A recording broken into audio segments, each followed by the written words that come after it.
الحمدللہ رب العالمین والصلاة والسلام علی حبیبہ محمد وآلہ وصحبہ اجمعین اما بعد فاعوذ باللہ من الشیطان الرجیم بسم اللہ الرحمن الرحیم قال اللہ تعالی فی القرآن الکریم والفرقان الحمید یا ایہا الذین آمنوا من یرتد منکم عن دینہ فسوف یأتی اللہ بقوم یحبهم ویحبونہ اذلۃ علی المؤمنین اعزۃ علی الکافرین یجاہدون فی سبیل اللہ ولا یخافون لومۃ لائم ذلک فضل اللہ یؤتیہ من یشاء واللہ واسع علیم اللہم سبحانک لا علم لنا الا ما علمتنا انک انت العلیم الحکیم مولایا صلی وسلم دائما ابدا علی حبیبک من زانت بہ الصدور۔ معزز سامعین کرام، السلام علیکم ورحمۃ اللہ۔ آج ہمارا موضوع مراقبات ثلاثہ کے بعد کا سبق ہے، اور اس سبق کو دوار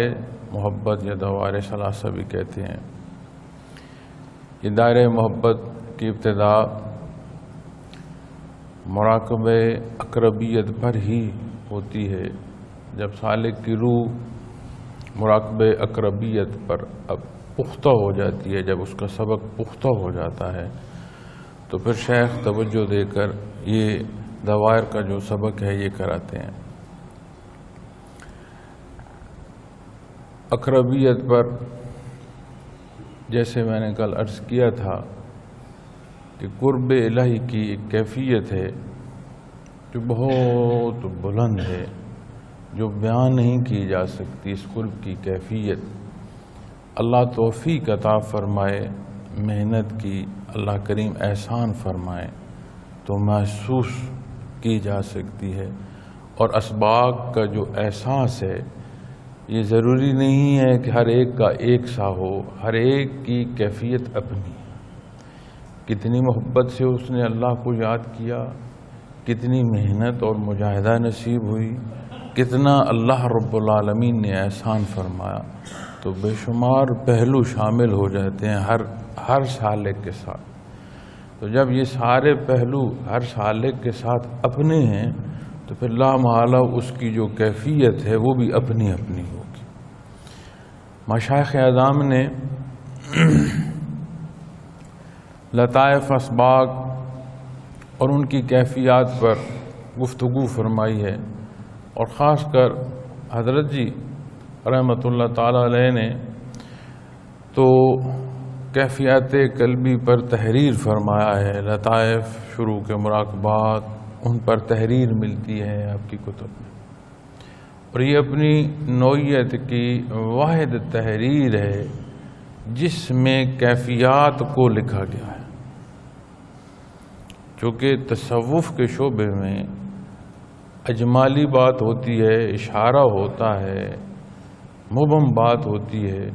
اس ابہام کو سمجھنے کے لیے پھر اس درجے کی اہلیت درکار ہے، تو تب جا کر وہ بات سمجھ آتی ہے جو صاحب تحریر نے لکھی ہے۔ یہ اللہ نے احسان فرمایا، جو کمزوری آ رہی ہے، جو مجاہدے کم ہو رہے ہیں، جو طلب کم ہو رہی ہے، جو برائی کی شدت بڑھ رہی ہے، اللہ کریم نے اتنا احسان فرما دیا کہ یہ توازن قائم ہے کہ برائی کی شدت ایسی نہیں ہے جو اچھائی پر غالب آ جائے، چونکہ جب دنیا سے اچھائی اور نیکی اٹھ جائے گی تو پھر اس دنیا کی حیات نہیں ہے۔ لا تقوم الساعة حتى لا يقال في الارض اللہ اللہ او کما قال محمد رسول اللہ صلی اللہ علیہ وسلم۔ یہ نور ایمان ہے جو حیات ہے اس عالم آب و گل۔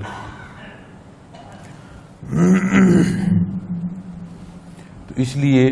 جب آپ وہاں سے بھی پڑھیں یا آپ کسی بیان سے بھی سنیں تو اپنی کیفیت کو جب اس بیان یا اس تحریر سے موازنہ کر رہے ہوں گے تو ضرور اس میں فرق آئے گا، اور ہر ایک کی صورت اپنی ہوگی، ہر ایک کی کیفیت اپنی ہوگی۔ ضرورت اس امر کی ہے کہ اس جگہ کے فرق کو دیکھنے کے بجائے دیکھا یہ جائے کہ میں محنت اور مجاہدہ کتنا کر رہا ہوں. چونکہ اگر تقویت نصیب ہونی ہے تو اس کا بھی سبب اللہ کریم کی یاد ہے، اور یہ محنت اور یہ مجاہدہ ہے جو سکھایا جا رہا ہے، جس کی تلقین کی جا رہی ہے، جس کی کمی بیشی کے لیے تصحیح کی جاتی ہے، اور جس کے لیے یہ سارا نظم و نسق جو ہے یہ مرتب کیا گیا ہے. تو جتنی توجہ آپ اپنے معمولات پر دیں گے اتنے اسباق مضبوط ہوں گے، اور جتنے اسباق مضبوط ہوں گے ان کی کیفیات کا اثر معاملات تک آنا شروع ہو جائے. تو جب مراقبہ اقربیت پر سالک پہنچتا ہے اور یہ سبق کرا دیا جاتا ہے تو اس پر مزید جو دوائر محبت ہیں ان کی باری آتی ہے. تو دوائر محبت میں سالک کی روح وہ یا اپنی روح کو دیکھتا ہے کہ اس کی روح مراقبہ اقربیت پر ہے، اور وہاں سے اسے جب دائرہ محبت کے لیے کہا جاتا ہے تو وہ خیال کرتا ہے، اور اس کو یہی بتایا بھی جاتا ہے کہ آپ کی پیشانی کے گرد گرد ایک انتہائی نورانی دائرہ. اب جب پیشانی کے گرد گرد انتہائی نورانی دائرہ کہا جاتا ہے تو اس سے مراد یہ ہماری پیشانی نہیں ہے، اس سے مراد چھٹا لطیفہ نفس، چونکہ نفس کا مقام پیشانی پر ہے، عین پیشانی کے درمیان میں، اس لیے اسے پیشانی کہا دیا جاتا ہے. جیسے لطائف کے بعد مراقبات کی باری آتی ہے، یا لطائف میں بجائے نام کے پہلا دوسرا تیسرا لطیفہ کہہ دیا جاتا ہے، حالانکہ لطائف کے تو اپنے نام ہیں. اسی طرح جب مراقبات میں تسبیحات کی باری آتی ہے تو کبھی پوری تسبیح پڑھ دی جاتی ہے، اور کبھی جو ضروری حصہ ہے اس مراقبے کی تسبیح کا کہ جو ضرور ساتھ تسبیح کرنی ہے کبھی صرف وہ پڑھ دی جاتی ہے. تو اسی طرح جب بات آتی ہے تو یہ مراد نہیں ہوتی کہ یہ پیشانی کے گرد گرد کی جو پیشانی ہے اس کے گرد گرد ہے. پیشانی میں جو چھٹا لطیفہ نفس ہے یہ اس کے گرد گرد کی بات ہوتی ہے. اور اس کے اثرات بھی عجیب خوبصورتی ہے اس کے اثرات میں بھی کہ جب پہلا دائرہ کہہ دیا جاتا ہے، اور اگر آپ خیال فرمائیں تو تحریر میں بھی شاید مل جائے، اور حضرت جی کے جو ذکر فرماتے تھے اس میں بھی یہ الفاظ مل جائیں. اگر کہیں کسی کے پاس ریکارڈڈ ہو حضرت جی کا ذکر، چونکہ عموماً جب یہ نیٹ پر ذکر ہوتا ہے تو اس میں کئی ساتھی ریکارڈ کرتے رہتے ہیں، تو مجھے بھی اتفاق ہوا ہے کہ حضرت جی کی ریکارڈنگ، اور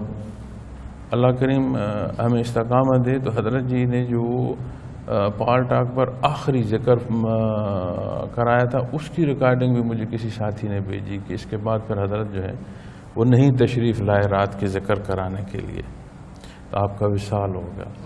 تو اگر اس صورت میں بھی کسی کے پاس کوئی ریکارڈنگ موجود ہو تو وہ فرماتے بہت بڑا دائرہ. تو جب آپ فقط اپنی پیشانی کو دیکھیں گے تو پیشانی کتنی ہے تو پھر دائرہ کتنا بڑا ہوگا. تو لامحالہ جتنا انداز پیشانی کو سوچا جا رہا ہے اتنی ہی بات پھر دائرے کی جو بڑا ہونا ہے اس کو بھی سوچا جا رہا ہوگا. تو یہ بات پیشانی کی نہیں ہے، یہ بات چھٹے لطیفے اور نفس کی ہے، اور ایک حالہ ہے نور کا جو اس طرح سامنے بنتا ہے، اور وہ بہت بڑا ہے، اور اس کے انوارات کے رنگ کا تعین ممکن نہیں ہے، مشکل ہے. چمک ہے اس میں، روشنی ہے. اور اس لطیفے کو جب کرایا جاتا ہے کہ دائرہ محبت اول، تو اس دائرہ محبت اول میں جیسے لفظ ہی محبت ہے، لفظ ہی قرب کی بات ہے، لفظ ہی تعلق کی بات ہے. تو جب محبت کو ہم دیکھیں گے تو محبت دائرے دنیا میں جہاں ہم زندگی بسر کر رہے ہیں، جس معاشرے میں رہ رہے ہیں، جن رشتوں کے ساتھ رہ رہے ہیں، یا جس طلب کے ساتھ یا جس ضرورت کے ساتھ زندگی بسر کر رہے ہیں، ان سارے پہراؤں کو دیکھیں تو ہمیں ایک صورت محبت کی بڑی عام ملتی ہے کہ کسی کو بھی کسی دوسرے شخص سے محبت ہے، کسی کو بھی کسی رشتے سے محبت ہے، کسی مرد کو کسی خاتون کے ساتھ اظہار محبت کی بات ہے، کسی خاتون کی کسی مرد کے ساتھ اظہار محبت کی بات ہے، قطع نظر اس پر کہ یہ خیال کیا جائے کہ جو حدود شرعی ہیں وہ کیا ہیں۔ اگر دنیا ہی کی بات لے لی جائے اور جو تجاوز دین اسلام سے ہے اس پر بھی موضوع پر جو بحث نہ کی جائے، اس محبت کا گانٹھیں کھول لینا تو سمجھ آ جائے گی کہ اس کی حقیقت کیا ہے۔ کتنا ہمارے معاشرے میں محبت کی شادیاں چند دنوں میں اختتام پذیر ہوتی ہیں، بھلا کیوں ہوتی ہیں؟ ایک نفس کی خواہش ہے، ایک ضد ہے، اور جب بندہ فاصلے پر ہوتا ہے تو اس کی خوبی ہی نفس دکھا رہا ہوتا ہے، اور جب بندہ قریب یا بندہ ایک جگہ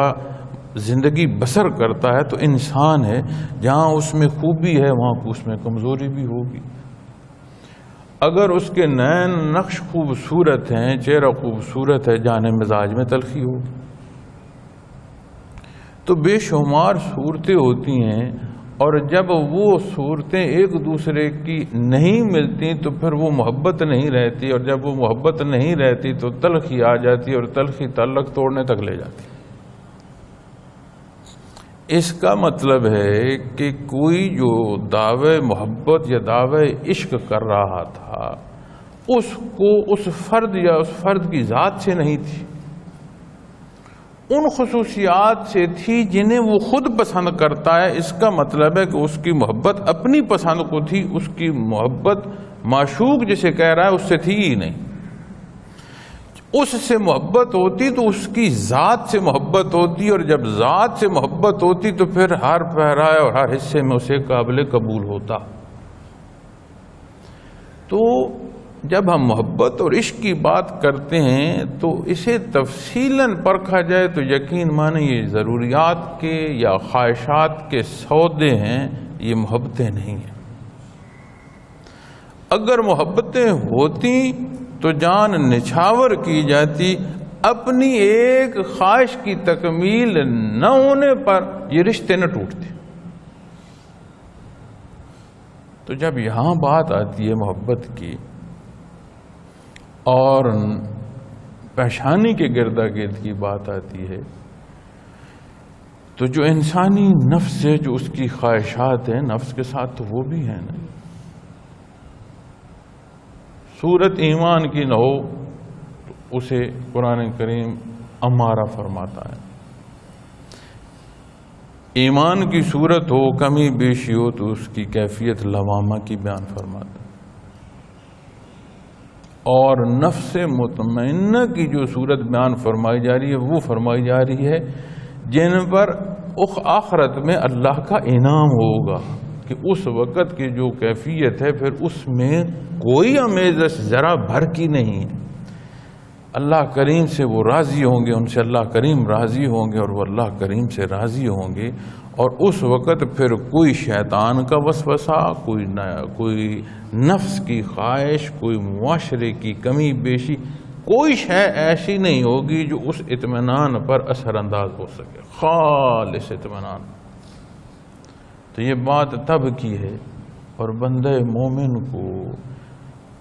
تعلیمات محمد الرسول اللہ صلی اللہ علیہ وسلم نصیب ہوں اور تسلسل نصیب ہو کیفیات محمد الرسول اللہ صلی اللہ علیہ وسلم، تو اس کی ابتدا یہاں سے ممکن ہے۔ اللہ احسان فرمائے، شرف قبولیت عطا دے، کرم فرما دے، تو اس کی ابتدا نفس کی یہاں سے شروع ہو جاتی۔ تو جب یہاں محبت کی بات آئے گی تو یہاں محبت وہ سودے نہیں ہوں گے۔ جب ذکر اس میں ذات کا کیا جا رہا ہے تو پھر اس کا جو پرتو نصیب ہوگا، اس کا جو ماحصل نصیب ہوگا، جو اس کا انعام نصیب ہوگا، کتنی ہے یہ الگ بات ہے، کیونکہ محبتیں تو پیمانے کوئی ایسا نہیں ہے جس پر تولا جا سکے، لیکن ایسا ہے کہ کم زائد تو ہے، اس میں کیفیت تو ہے، کم زائد تو ہوتی ہے، پیمانہ نہیں ہے کہ کم کو بھی کتنی کم ہے یا زیادہ کو بھی یہ ماپا جا سکے کتنی زیادہ ہے۔ لیکن جو یہاں محبت کی ابتدا ہوگی وہ ذات سے ہوگی، اور ذات ہوگی ذات باری تعالیٰ۔ اور جب اس نور کے حالے کی بات کی جاتی ہے تو انتہائی روشن ہے، اور اس سے انوارات جو ہیں وہ چھن کر نفس پر پڑتے ہیں اور پیشانی میں جذب ہونا شروع ہو جاتے ہیں۔ اصل دائرہ اسماء صفات میں سے اوپر نفس میرے کے یحبہم و یحبونہ، یہ اس کی تسبیح۔ اسی طرح اس کے گردا گرد پھر دوسرا جس کے ساتھ پھر لفظ اصل شامل ہو جاتا ہے، اور جس کی تسبیح بھی یحبہم و یحبونہ۔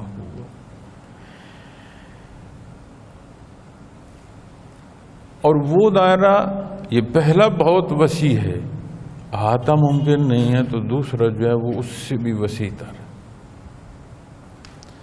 پھر تیسرے دائرے کی جب بات آتی ہے تو تیسرا دائرہ دونوں کو احاطہ کر رہا ہے، اور جب اس کی روشنی پر بات کی جاتی ہے تو دنیا میں بے شمار روشنیاں ہیں۔ روشنی تو اب یہ لائٹ کی بھی ہے، اندر بیٹھے باہر دن کی روشنی محسوس ہو رہی ہے، لیکن نکل کر سارے سورج کو دیکھیں تو یہ ساری روشنیاں معدوم ہو جائیں گی۔ اتنی چمک اور اتنی تیزی ہوگی کہ یہ جو لائٹیں ہیں یا یہ جو کم روشنی ہیں، نظر کے سامنے اندھیرا آ جائے گا، جب وہاں سے نظر اٹھائیں گے تو یہ جلتی ہوئی بھی آپ کو اندھیری نظر آ رہی ہوگی، یہاں روشنی نظر نہیں آ رہی، اتنی اس کی چمک ہے، اس کا اتنا اثر ہو۔ تو فرمایا کرتے تھے حضرت جی رحمۃ اللہ تعالیٰ علیہ، تحریروں میں بھی موجود ہوگا، فرماتے تھے سورج کی طرح روشن نورانی دائرہ۔ اب مراد سورج نہیں ہے، جیسے مراد پیشانی نہیں تھی، اسی طرح مراد سورج نہیں ہے، مثال ہے حیات انسانی میں سورج کی روشنی کی طرح اور روشنی ہے کوئی نہیں۔ نظام حیات جو یہاں اس عالم فانی میں ہے، اس حیات کے تسلسل کے لیے یہ سورج کی روشنی ضروری ہے۔ چاند اور ستاروں تک کو جو روشنی کا سبب ہے، بھلے چاند کہے کہ میری روشنی سے پھلوں میں مٹھاس آتی ہے، بھلے چاند کہے کہ یہ جو بارشوں کا نظام ہے یہ سمندر کا تغیر و تبدل سبب ہے، لیکن میرے بڑھنے اور کم ہونے سے اس پر اثرات ہیں۔ بھلے تارے یہ کہیں کہ میری چمک کیا ہے اور میرے چمک سے رستوں کا تعین کیا ہے، سب کو روشنی کا سبب اللہ نے سورج کو فرمایا۔ تو اس عالم فانی میں سورج کو اللہ نے بہت بڑی ایک حیثیت ایسی دی ہے جس سے بے شمار نظام حیات کا تسلسل جو ہے وہ چل رہا ہے۔ تو روشن بھی اتنا ہے کہ نظر ہے دیکھنے کی، سورج کو چار کرے نا تو سمجھ آئے کہ اس دیکھنے کی جو نظر ہے اس پر اس کی تیز روشنی کا اثر کیا ہوگا، دھندلا آ جائے گی، اندھیرا آ جائے گا۔ تو یہی کیفیت ہے جب دونوں دوائر کے گرد گرد تیسرا بڑا دائرہ آتا ہے اور اس کے ساتھ 3 دفعہ لفظ اصل اصل اصل دائرہ اسماء صفات میں سے اوپر نفس کے یہ تسبیح آتی ہے۔ پھر قرآن کریم کی آیا کریمہ یحبہم و یحبونہ، اب اللہ کریم ان سے محبت فرمائیں گے اور وہ اللہ سے محبت کریں گے۔ یہ صورت کی جو ترجمہ جب آپ دیکھیں گے، اب انسانی حیات کو دیکھیں تو وہ جب محبت کرتا ہے تو جان کر محبت کرتا ہے، انجانے تو محبت اس میں نہیں ہوتی۔ کسی حد تک کوئی شناسائی، کوئی تعلق، کوئی دیکھنا، کوئی سننا، کیسے وہ محبت کرے؟ تو اللہ کریم کی ذات تو ما وراء الورا، انسانی دسترس تو اس قابل ہی نہیں ہے کہ شان ربوبیت کو وہ سمجھ سکے۔ قرآن کریم فرماتا ہے کہ سارے یہ جو سمندر ہے نا یہ سیاہی ہو جائے اور اس طرح کے 7 اور سمندر سیاہی ہو جائے، اللہ کریم کی صفات لکھی جائیں تو یہ کم ہیں، یہ پوری نہیں ہو سکیں گی، خود قرآن کریم فرماتا ہے۔ تو ممکن ہی نہیں ہے اس کے ہاتھ میں ہی نہیں آ رہی یہ ذات تو یہ محبت کیسے کرے گا؟ اللہ جل شانہ نے نبی کریم صلی اللہ علیہ وسلم کو مخاطب کر کے ارشاد فرمایا قل ان کنتم تحبون اللہ فاتبعونی یحببکم اللہ۔ اب یہ کہہ دینا کہ بندگی کی طلب نہیں تھی، یہ بات ماننے میں نہیں آتی، اس لیے کہ کوئی شے جس مقصد کے لیے ہو اس مقصد کے حصول کے ذرائع اس کے اندر پیدائشی طور پر ہوتے ہیں۔ کوئی ایجاد جس مقصد کے ہو اس کے اندر اس مقصد کے ذرائع تخلیقی طور پر رکھے جاتے ہیں تو وہ اس بات کو پورا کرتی ہے جس کے لیے اس کو تخلیق کیا جائے۔ چاہے آپ ایک لائٹ لے لیں، چاہے آپ اس کیمرے کو لے لیں، چاہے آپ موبائل کو لے لیں، کسی شے کو بھی لے لیں، جس مقصد کے لیے اب لائٹ بنائی گئی ہے روشنی دینے کے لیے، مائک بنایا گیا ہے کم آواز کو لے کر بلند کرنے کے لیے، اس کے اندر جو بھی ترتیب ہوگی اس ترتیب میں یہ چیز موجود ہوگی کہ یہ آواز کو بلند کرے، یا لائٹ ہے تو اس کی بناوٹ میں یہ چیز موجود ہوگی کہ وہ روشنی دے۔ اس روشنی دینے کے لیے طاقت کہاں سے لے، کیسے لے، یہ الگ موضوع ہے، لیکن اپنے مقصد کے لیے اس کے اندر وہ حصہ موجود ہوگا جس کے لیے اسے بنایا گیا۔ اب یہ وہ چیزیں ہیں جو ہم روزمرہ کی زندگی میں استعمال کر رہے ہیں اور سمجھ رہے ہیں۔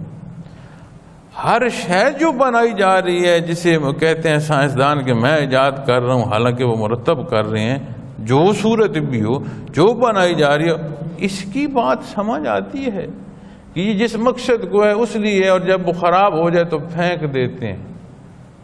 کہ جی اب تو ضرورت نہیں ہے، زائد حصہ ہے، اس کو کدھر سنبھالیں۔ تو جب ایک ایک چیز جو بنائی جا رہی ہے اور ایک ایک چیز کی ضرورت جسے چاہیے اس کے مطابق چیز کو خریدنے یا لینے جاتا ہے، یہ کیوں نہیں سمجھ آتی کہ اس کارگاہ حیات میں، اس مخلوق میں، جس مخلوق کو خالق نے مرکزی حیثیت دی اور جسے نیابت عطا فرمائی، جس میں انبیاء اور رسول مبعوث فرمائے، جسے کلام ذاتی سے نوازا، یہ محض پیدائش فضول ہے، اس کا مقصد نہ ہو۔ اور قرآن و حدیث جب اس کے مقصد کو عبادت بیان فرماتے ہیں تو پھر تخلیقی طور پر ہر بشر کے اندر عبادت کا جذبہ یا اس کی اہلیت یا اس کے اختیار کرنے کی جو تڑپ ہے اس کے اندر موجود ہے پیدائشی طور پر، قطع نظر اس کے کہ وہ پیدائش مسلمان کے گھر ہے یا وہ پیدائش کافر کے گھر ہے یا وہ پیدائش مشرک کے گھر ہے، کہیں پیدا ہو رہا ہے اس بشر کے اندر تخلیقی طور پر یہ جذبہ موجود ہے۔ اب جب بندہ حق کو نہیں پاتا تو کہیں نہ کہیں سجدہ ریز ضرور ہوتا ہے، چاہے دولت کو سجدہ کر رہا ہے، کسی ذات کو سجدہ کر رہا ہے، عزت و اپنی انا کو سجدہ کر رہا ہے، دنیا کی حیثیتوں کو سجدہ کر رہا ہے۔ جو یہ کہتا ہے نا، ایسے بھی دنیا میں ہے جو کہتے ہیں ہمارا کوئی مذہب نہیں ہے، ان کی زندگیوں کو بھی کھرید کر دیکھو، وہاں بھی ٹٹول کر دیکھو، وہ کسی نہ کسی شے کی محبت میں وہ بھی گرفتار۔ پیدائشی جذبہ ہے، اس کو حق کی طرف نہیں لے کر جاؤ گے تو کہیں تو وہ تمہارا ماتھا ٹیکے گا۔ تو جب بات یہاں محبت کی آتی ہے اور وہ جذبہ جو موجود ہے اس کو نکھارنے اور اپنے مقصد تخلیق کو پانے کے لیے اللہ جل شانہ نے اپنے حبیب کو فرما دیں، قل ان کنتم تحبون اللہ، آپ میرے حبیب انہیں ارشاد فرما دیں، آپ اعلان کر دیں، بتا دیں سب کو۔ کسی کو وہ محبت کی اصل درکار ہو، کسی کو مقصد تخلیق پانا ہو، کوئی چاہے کہ وہ ہو مخلوق لیکن خالق سے وہ محبت استوار کرنا چاہتا ہو، تعلق چاہتا ہو، اس کا کرم اور اس کا احسان چاہتا ہو، اے میرے حبیب وہ آپ کا اتباع کرے۔ من احب سنتی، نبی کریم صلی اللہ علیہ وسلم نے فرمایا فقد احبنی، فرمایا کہ جو محبت آپ سے کرنے کا طریقہ ہے وہ ایسا ہی ہے آپ کا ارشاد عالی کا مطلب کہ آپ کی سنت سے جو محبت کرے گا تو یقیناً وہ محبت اس پیمانے پر آئے گی کہ اس نے آپ سے محبت کی۔ اللہ کریم نے ارشاد فرمایا آپ کی پیروی۔ اب آپ نے جو ارشاد فرمایا اس کا مطلب ہے کہ یہ نہیں کہ اپنی مرضی سے بیٹھ کر محبت کے تقاضے اور محبت کے پیمانے بناتا رہے۔ اتباع قرآن کریم بھی بیان فرما رہا ہے، اور اتباع کی جو صورت نبی کریم صلی اللہ علیہ وسلم بیان فرما رہے ہیں کہ جس نے میری سنت سے محبت کی گویا اس نے مجھ سے محبت کی۔ اب بات ساری جو آ کر رکی وہ آ کر رکی اتباع پر اور اختیار کرنے پر اور عمل پر۔ یہ باتیں عملی ہیں، یہ باتیں فقط محض افسانوی نہیں ہیں، محض سوچ کی نہیں ہیں، محض خواہشات کی نہیں ہیں۔ اس کے لیے عملی صورت درکار ہے، اور رب کائنات نے دین اسلام کا تحفظ کا ذمہ لیا ہے۔ جب کلام ذاتی کو حفاظت الہی نصیب ہوئی تو حدود و قیود وہ ارشادات ہیں جو نبی کریم صلی اللہ علیہ وسلم نے فرمائے، وہ اعمال اور معاملے ہیں جو آپ صلی اللہ علیہ وسلم نے ذاتی طور پر اختیار فرمائے، وہ حیات جسے سینچا گیا، جس کی نشانی خیر القرون کے 3 حصوں میں ملتی ہے، وہ انداز زندگی کا، وہ انداز فکر، وہ روزمرہ کے زندگی کے پہلو، ساری حدود و قیود وہ ہیں۔ جب قرآن کریم کو حفاظت نصیب ہوئی تو اس کے معنی و مفاہیم کو بھی پھر حفاظت نصیب ہوئی۔ معنی و مفاہیم وہ ہیں جو محمد رسول اللہ صلی اللہ علیہ وسلم نے فرمایا۔ تو پھر اس ساری بات کو ایک نقطے پر لے کر ہیں تو پھر بات آ گئی نا کہ میں کہاں کھڑا ہوں اور آپ کہاں کھڑے ہیں، میں کیا کر رہا ہوں اور آپ کیا کر رہے ہیں۔ ذاتی کردار پر بات آ گئی، تو جب ذاتی کردار پر بات آ جائے گی تو اللہ جل شانہ نے یہاں جو آیا کریمہ میں ارشاد فرمایا، اس میں فرمایا یا ایھا الذین آمنوا من یرتد منکم عن دینہ فسوف یأتی اللہ بقوم یحبہم ویحبونہ۔ فرمایا اے ایمان والو، تم میں سے جو کوئی اپنے دین سے پھر جائے، تم میں سے جو کوئی اپنے دین سے پھر جائے تو ان قریب اللہ ایسے لوگ پیدا کر دیں گے جن سے وہ محبت کریں گے اور وہ اس سے محبت کرتے ہوں گے۔ یہ بھی بات ضروری ہے سمجھ لینے کے لیے۔ اسلام خطرے میں نہیں ہے، بات کمی کی آئے گی تو ہماری طرف آئے گی۔ رب کائنات نے مومنین کو مخاطب فرمایا، انہیں مخاطب فرمایا جو دعوی ایمان رکھ رہے ہیں، جو کلمہ شہادت پڑھ رہے ہیں، انہیں فرمایا یا ایھا الذین آمنوا، ہے وہ لوگو جو ایمان لائے۔ یہ نہ سمجھنا کہ تمہارا ایمان لانا اللہ کی شان کو بڑھا سکتا ہے، نبی کریم صلی اللہ علیہ وسلم کے مقام میں اضافے کا سبب ہو سکتا ہے، یا خدا نہ خواستہ تم نہ چاہو اس سارے حصے میں کسی نقطے کی کمی کا سبب ہو سکتے ہو۔ تمہاری ضرورت ہے، یہ تم پر اللہ کا احسان ہے کہ تم اپنے مقصد تخلیق کو پاؤ۔ یہ جہان عارضی اور فانی ہے، یہ خواہشات ٹوٹ جائیں گی، یہ لذتیں بگڑ جائیں گی، ان کی صورتیں۔ نبی کریم صلی اللہ علیہ وسلم کا فرمان ہے نا کہ جو لذتوں کو بھلا دے اسے یاد کیا کریں اکثر۔ یا رسول اللہ صلی اللہ علیہ وسلم وہ کیا فرمایا، موت کا کثرت سے یاد کرنا ان لذتوں کو بھلانے کے لیے کافی ہے جن کے لیے ہم دین کو چھوڑ کر ساری زندگی ضائع اور گنوا کر دیتے ہیں۔ زندگی گنوا دیتے ہیں اور وہ احساس نہیں رہتا کہ یہ سارا کچھ جو ہے یہ تو عارضی اور فانی ہے، چند لمحے ہیں، اور نہیں معلوم جو سانس لی ہے یہ سانس خارج ہوتے ہوئے اکھڑ کر ہوگی یا میری صحت کے لیے بہتر ہوگی، کوئی معلوم نہیں۔ ہچکی پر ختم ہوگی یہ بات یا اگلی سانس نصیب ہوگی، معلوم نہیں۔ اور جب یہاں فرمایا بندے مومنین کو تو یہ فرمایا اس کا احسان سمجھو، اگر تم نہیں ہوگے تو کوئی اور آ جائے گا، اور جو آئے گا اسے وہ درجے اور وہ کیفیت دے گا کہ اللہ کریم ان سے محبت کریں گے اور وہ اللہ سے محبت کریں گے۔ اب اللہ کریم کی محبت کیسے نصیب ہوئی؟ ہماری دسترس سے باہر ہے۔ اس کی صورت وہ ہے جو نبی کریم صلی اللہ علیہ وسلم نے تعلیم فرمائی، جو حصے اختیار فرمائے، اجماع امت ہم تک پہنچانے کا اللہ نے سبب بنایا۔ یہ وہ صورت ہے جسے اختیار کیا جائے تو اللہ کریم محبت فرماتے ہیں اپنے بندے سے، چونکہ اللہ کریم کو اپنی مخلوق بڑی پیاری ہے، اسے بہت پیاری ہے۔ اس نے فرشتوں میں اعلان فرمایا تھا کہ میں ایک ایسی مخلوق پیدا کرنے جا رہا ہوں جسے دنیا میں بسیرا بھی دوں گا،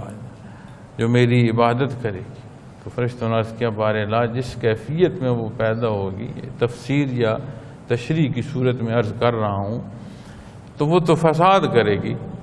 تو اللہ کریم نے فرمایا جو کچھ میں جانتا ہوں وہ تم نہیں جانتے۔ دنیا کے حال میں دیکھو، ذکر کی محافل میں حدیث شریف کے دیکھو کہ وہ فرشتے جو دنیا پر مقرر ہیں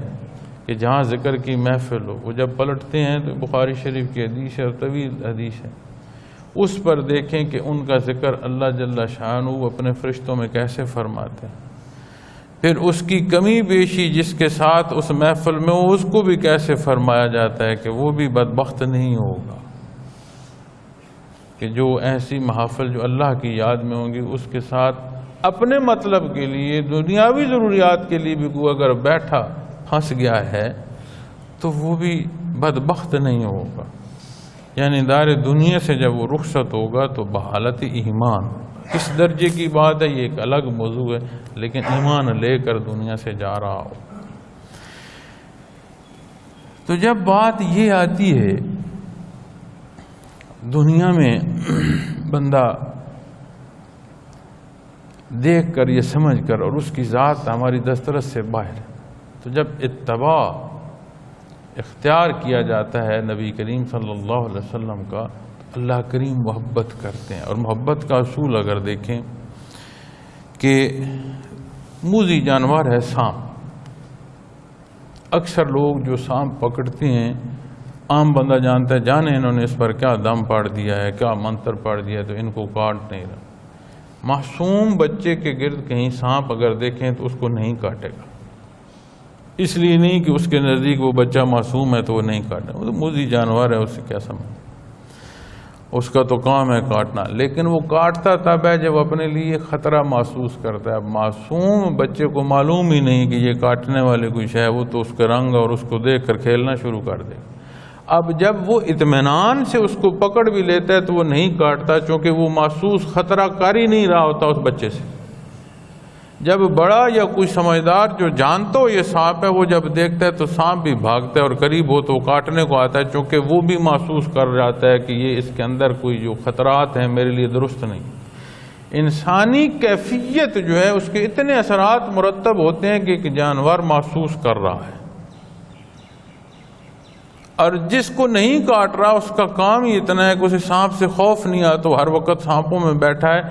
تو وہ جب سانپ کو ہاتھ بڑھا کر پکڑتا ہے اسے نہیں کاٹتا، اس لیے کہ اس کے وجود میں کوئی ارتعاش ایسا ہے نہیں کیفیت میں کہ وہ سانپ کو خطرہ محسوس ہو تو وہ پلٹ کر کاٹے۔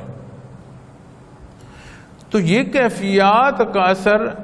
مخلوق میں محسوس ہو رہا ہے، پھر آپ کسی سے محبت کریں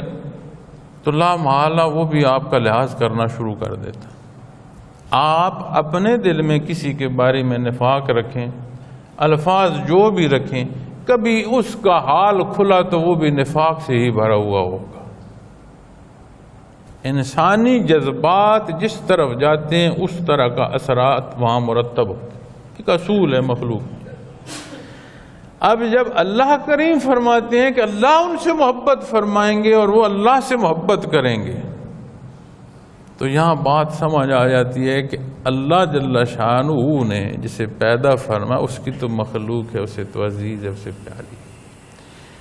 پھر جب اس کے حبیب صلی اللہ علیہ وسلم کا اتباع کرے گا تو اللہ کریم اسے محبوب ٹھہرانا شروع کر دیں گے، اور جب وہ محبوب ٹھہرانا شروع کر دیں تو بے شک ہماری دسترس سے باہر ہو اس کی ذات، ہمارے اندر جذب محبت وہ پھوٹنا شروع ہو جائے گا کہ پھر ہم یہ نہیں سوچیں گے کہ میرے اعمال پر، صالح اعمال پر مجھے جنت نصیب ہوگی اور اعمال بد پر جو ہے یہ مجھے دوزخ دیکھنی پڑے گی اور سختی جھیلنی پڑے گی۔ پھر عشق اٹھے گا اندر سے، جذبات ہوں گے، اللہ کی رضا میں رضا اس طرح ڈھل جائے گی کہ یہ نہیں سوچ ہوگی کہ اس کا نتیجہ کیا ہوگا، ایک ہی بات سامنے ہوگی کہ جس بات پر اللہ راضی ہو میں اسے اختیار کروں۔ اللہ کریم کی جب محبت نصیب ہوگی تو بدلے میں پھر محبت پیدا ہوگی، اور جب محبت پیدا ہوگی تو ایک عشق نصیب ہوگا اتباع کا۔ اور یہ جو عشق و محبت اور اس میں حدود و قیود سے تجاوز کی باتیں آتی ہیں، یہ درست نہیں ہے، یہ پھر کو نفس کا ہی حصہ ہوگا، یا جذب کی کیفیت کی بات کر دی جاتی ہے، یا مجذوب کا اعلیٰ ہونا بیان کر دیا جاتا ہے کہ جی بڑا عاشق ہے، یہ تو مجذوب ہو، جسے اپنے حال کی ضرورت نہیں اسے کسی کو کیا دے سکتا ہے۔ خالق المجذوب ہو وہاں پھر ٹھیک ہے، مجذوب خالق تو کسی کام کا نہیں، تو اپنے کسی کام کا نہیں، وہ کسی کو کیا دے سکتا۔ ہاں خالق المجذوبی کا مسافر ہو پھر بات ہے، پھر سمجھ آتی ہے کہ ہاں اس سے تعلق ہو تو کوئی سا نصیب ہو سکتا ہے۔ تو جب یہ محبت نصیب ہوگی، اس محبت سے اتباع اور خالص اتباع جس میں سودے نہیں ہوں گے، اور جب سودے نہیں ہوں گے تو پھر عبادات کا بدلہ بندہ یہی نہیں کہہ رہا ہوگا میں نے تو اتنی نمازیں پڑھی پھر مجھے بیماری کیوں ہے، اتنی تسبیحات کرتا ہوں درود شریف کی سمجھ نہیں آتی، پھر میرے گھر میں مسائل کیوں پیدا ہو گئے ہیں، یا کوئی کہتا ہے میرا رشتہ نہیں ہو رہا، میرے بچوں کے رشتے نہیں ہو رہے، کسی نے میری روزی بند کر دی۔ پھر یہ جو کمزوریاں ہیں اور تاریں ہیں چھوٹی چھوٹی شرک کی، یہ ساری حذف ہو جائیں گی، بڑا واضح صاف بندگی کا تعلق نصیب ہوگا، اور اس تعلق میں بندے کو پھر کوئی خوف نہیں محسوس ہوگا، کسی کی ملامت رکاوٹ نہیں کرے گی۔ دنیا کے رواجات ہم اپنی زندگیوں کے دیکھیں نا جی، دین چھوڑ دیتے ہیں رواجات کو، رواجات کی وجہ سے لوگ کیا کہیں گے، میری تو ناک کٹ جائے گی۔ تو پھر سمجھ آئی نا کہ کس درجے کا تعلق ہے، اس کس درجے کا عشق ہے، اور محبت کے کیا پیمانے ہیں۔ تو یہاں اللہ رب العالمین نے جب مخاطب فرمایا کہ وہ لوگوں جو ایمان لائے، اگر تم کوئی بھی دین سے پھر جائے تو کوئی سے مراد ایک بھی ہے اور تمام بھی ہیں کہ کوئی قید نہیں ہے، تو پھر جائے تو ان قریب اللہ ایسے لوگ پیدا کر دیں گے جن سے وہ محبت کریں گے اور وہ اس سے محبت کریں گے۔ اگلے حصے میں وصف بیان فرمایا ہے کہ وہ کیسے ہوں گے، یعنی جنہیں اللہ کی محبت نصیب ہو وہ لوگ کیسے ہوں۔ فرمایا مسلمانوں پر نرمی کرنے والے اور کافروں پر سختی کرنے والے، اذلۃ علی المؤمنین عزۃ علی الکافرین۔ اب اس سے مراد یہ نہیں ہے کہ جو مسلمان ہے اس سے تو آپ کا کلام یا لین دین درست ہو، اور جو غیر مسلم ہے اس کے ساتھ کاروبار کر کے اس کا پیسے کھا جائے یا اس کی گردن اڑا دے۔ زندہ رہنے کا اور مذہب اختیار کرنے کا حق اللہ کریم نے ہر کسی کو دیا۔ جب صحابہ کرام رضوان اللہ علیہ مجمعین کے اوصاف بیان کیے ہیں قرآن کریم نے کہ والذین معاہ فما اشداء علی الکفار رحماء، یعنی کافروں کے ساتھ سخت ہیں اور آپس میں محبت میں۔ اب اس کی معنی کو صرف فقط معنی کو دیکھیں گے تو یہی بات سمجھ آئے گی جو ترجمہ میں نے بولا، لیکن جب اس کی تفسیر یا اس کے مفاہیم میں جائیں گے تو سمجھ آئے گی کہ محبت ہو یا نفرت ہو، دونوں کی حدود و قیود وہ ہیں جو محمد الرسول اللہ صلی اللہ علیہ وسلم نے فرما دی۔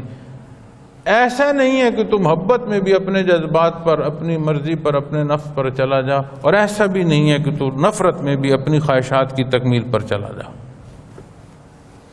اللہ سے تعلق درکار ہے، اللہ کا احسان درکار ہے، اللہ کریم تم سے محبت فرمائے، یہ صورت درکار ہے، تو تیری خواہشات بھی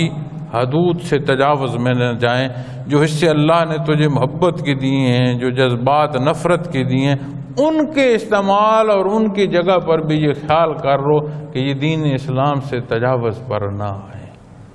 تو خصوصیت پہلی جو یہاں بیان فرمائی جا رہی ہے وہ یہ ہے کہ وہ مسلمانوں سے نرمی کر۔ اب دیکھیں یہاں اسی نقطے سے دین اسلام کی دعوت کا بھی ترغیب نصیب ہوتی ہے۔ اب نبی کریم صلی اللہ علیہ وسلم کا ارشاد عالی ہے، آپ نے فرمایا میری مثال ایسی ہے جیسے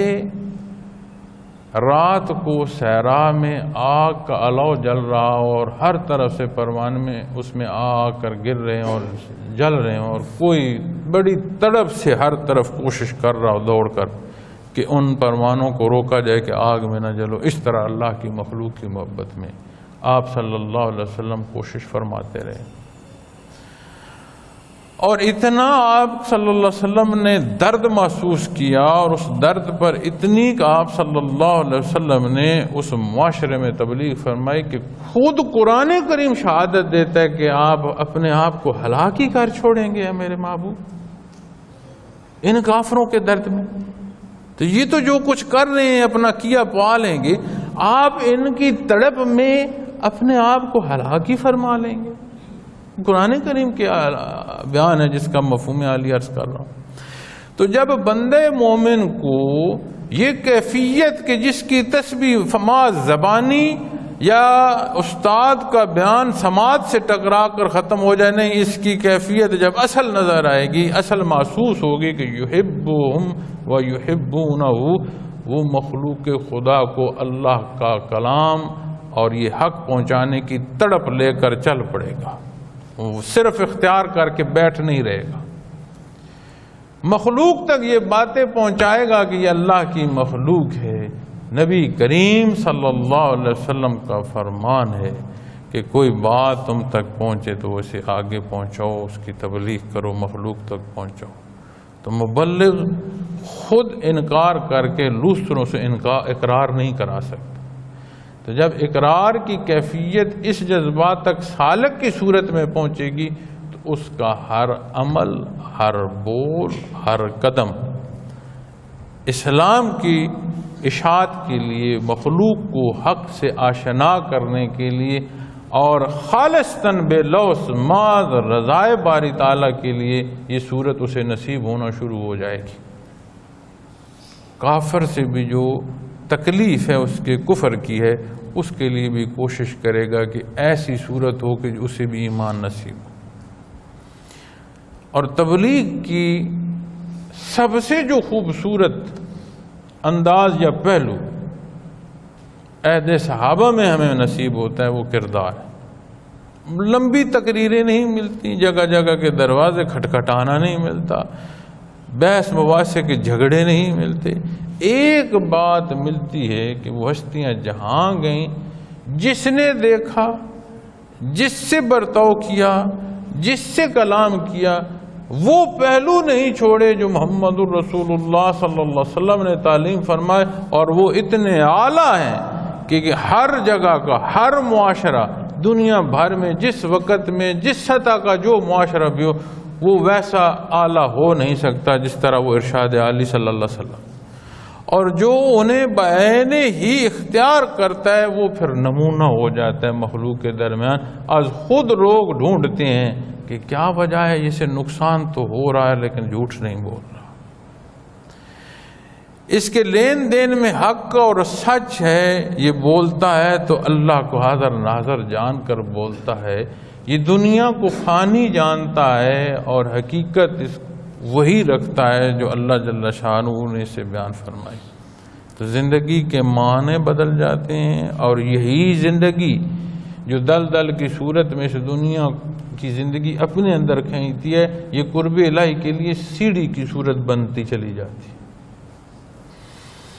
تو پہلی صورت تو یہ ہے کہ جذبات جو ہیں وہ بھی اللہ کی پسند کے مطابق آئیں۔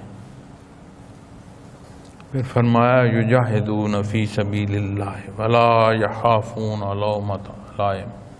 اللہ کی راہ میں جہاد کرنے والے اور کسی ملامت کرنے والے کی ملامت سے نہ ڈرنے والے۔ جہاد کی 2 صورتیں بیان فرمائی گئی ہیں، اور دونوں کی جہاں ضرورت پیش آئے سوچنے کی پھر ضرورت نہیں ہوتی، حکم کی تعمیل ہوتی۔ اور پھر ایسا نہیں کہ میرے عمل پر کوئی کیا رائے قائم کرے گا۔ جب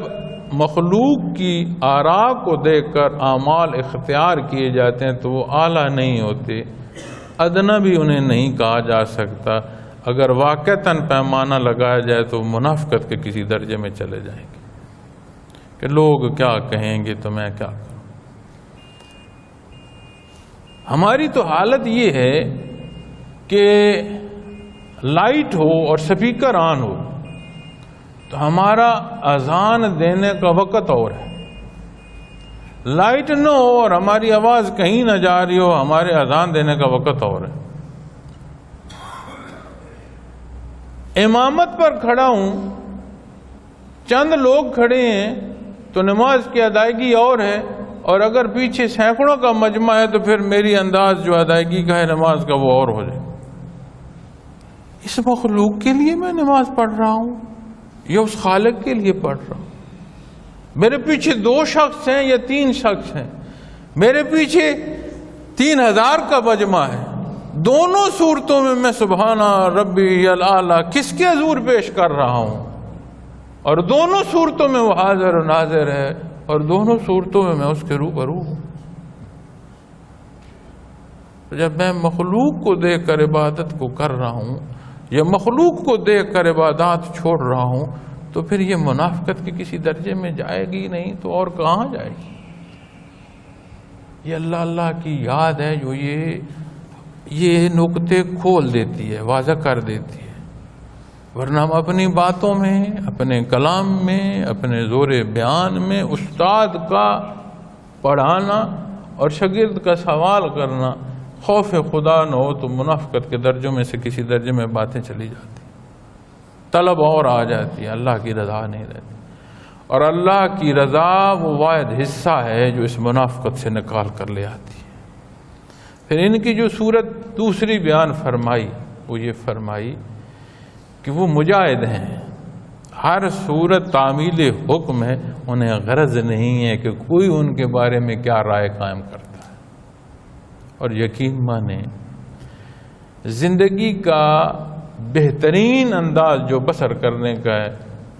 ایک ہی ہے جو محمد رسول اللہ صلی اللہ علیہ وسلم نے بسر فرمایا، اور کوئی دوسرا نہیں۔ وہاں کے حالات پر غزوات و سرایا کے بیان میں، سیرت پاک کے متعلق جتنی تحریریں ملتی ہیں، مکی زندگی سے ملتی ہیں، مدنی زندگی سے ملتی ہیں، غزوات کے عین درمیان کی باتیں ملتی ہیں، آپ دیکھیں کیسی کیسی حجہ کر رہے تھے کفار، کیسی کیسی باتیں کر رہے تھے، کیسے کیسے الفاظ اور کیسے کیسے تانے دے رہے تھے۔ ہر ایک تانا، ہر ایک وہ آواز جو آپ صلی اللہ علیہ وسلم کے خلاف اٹھی، ایک روز سرنگوں ہوئی کہ نہیں ہوئی؟ کائنات کا مالک وہ ہے جس کے دست قدرت میں عرش ہے، وسا اوکھا، وس جائے بندہ،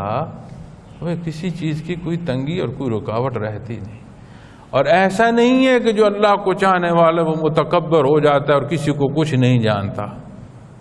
وہ تو ان کو بھی بہت کچھ جان رہا ہوتا ہے جو اسے کچھ نہیں جانتے، جو ان سے زیادتی، جو اس سے زیادتی کر رہے ہوتے ہیں وہ بدلے میں ان کے لیے بھی زیادتی نہیں سوچ رہا ہوتا۔ اور یہ انتہائی غلط فکرہ ہے کہ انسانیت مذہب ہے۔ انسانیت تو سکھاتا ہے اسلام، تاریخ انسانی اٹھا کر دیکھ لیں، معلوم تاریخ انسانی اٹھا کر دیکھ لیں، یا 14 صدیوں کا جو حق بیان فرمایا گیا تب سے لے کر آج تک جہاں تجاوز ہے وہاں کے حالات دیکھ لیں۔ کوئی دنیا کا قانون جسے بہتر کہا جائے، جسے ویلفیئر کا نام دیا جائے، کوئی بات ایسی جسے اعلیٰ قدر یا اعلیٰ اخلاق کی صورت کہی جائے، ایسی ہے نہیں جو 14 صدیاں پہلے اس دنیا میں کہیں رائج ہو۔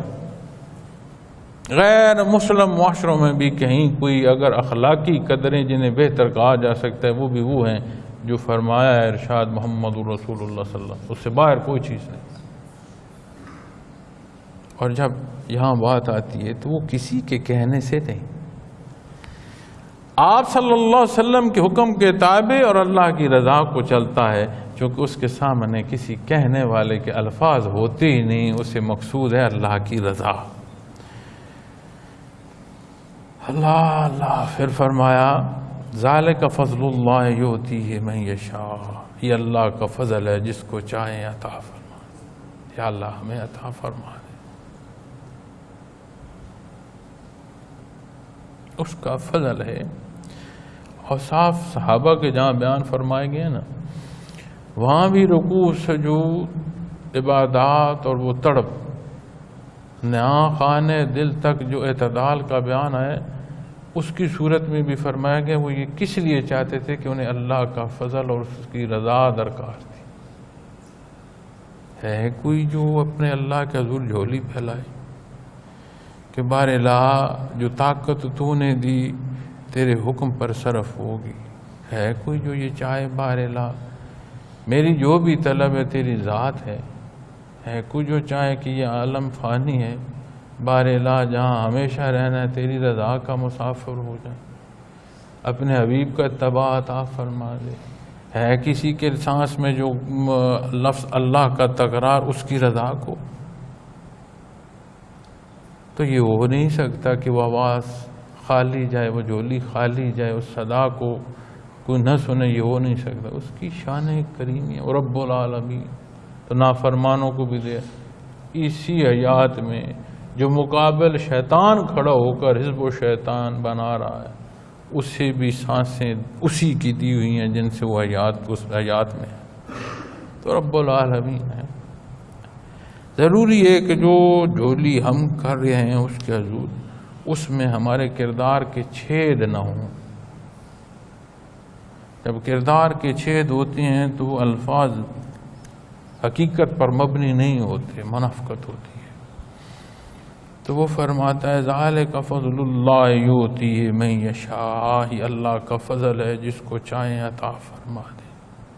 واللہ واسع علیم، اور اللہ کشائش والے ہیں، جاننے والے ہیں، اس کے خزانوں میں کوئی کمی نہیں ہے،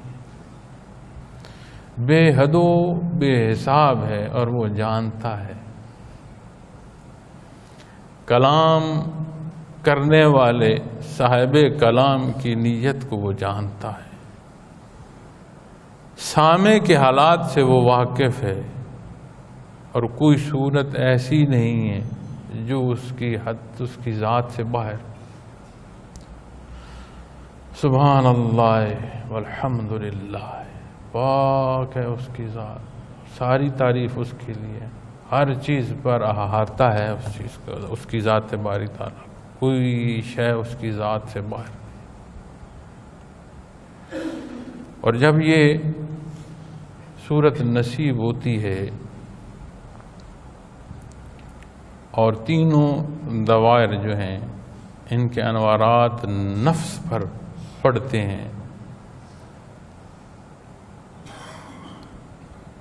اللہ کریم اس صورت کو راسخ فرمائے تو بندہ گناہگار یہ سمجھتا ہے کہ وہ بات جو آخرت میں نفس مطمئنہ کی اللہ نے ارشاد فرمائی ہے اس کی ابتدا یہاں سے ہو جائے۔ دنیا دار العمل ہے، ایسا نہیں ہے کہ وقتی کیفیت درکار ہے، ایک تسلسل درکار ہے۔ اللہ کریم اس حق کا تسلسل ٹوٹتی سانسوں تک عطا فرمائے۔ وآخر دعوانا الحمدللہ رب العالمین۔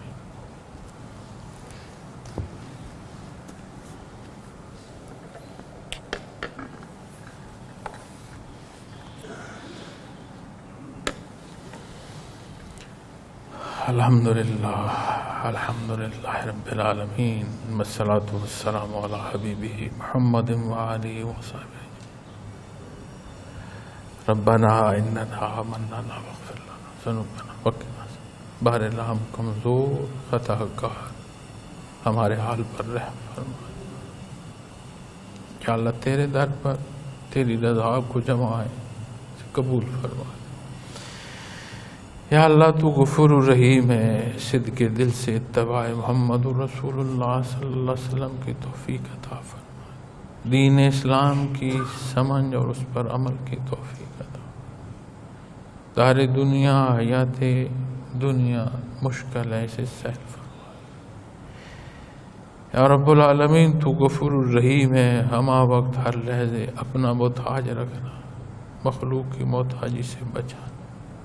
تو غفور الرحیم ہے۔ جنہیں حق عطا فرمایا کیفیات قلبی سے آشنائی عطا فرما، اس پر استقامت عطا فرما۔ بڑا نازک اور بڑی باریک باتیں بار اللہ، ہما وقت اپنی رضا کا طالب رکھنا، شیطان کی شیطنت، نفس کی خواہشات، حالات کی روش میں بار اللہ حفاظت دینا، اس کے بھو میں محفوظ رکھنا، تو غفور الرحیم ہے میرے مالک۔ رب یسر ولا تعسر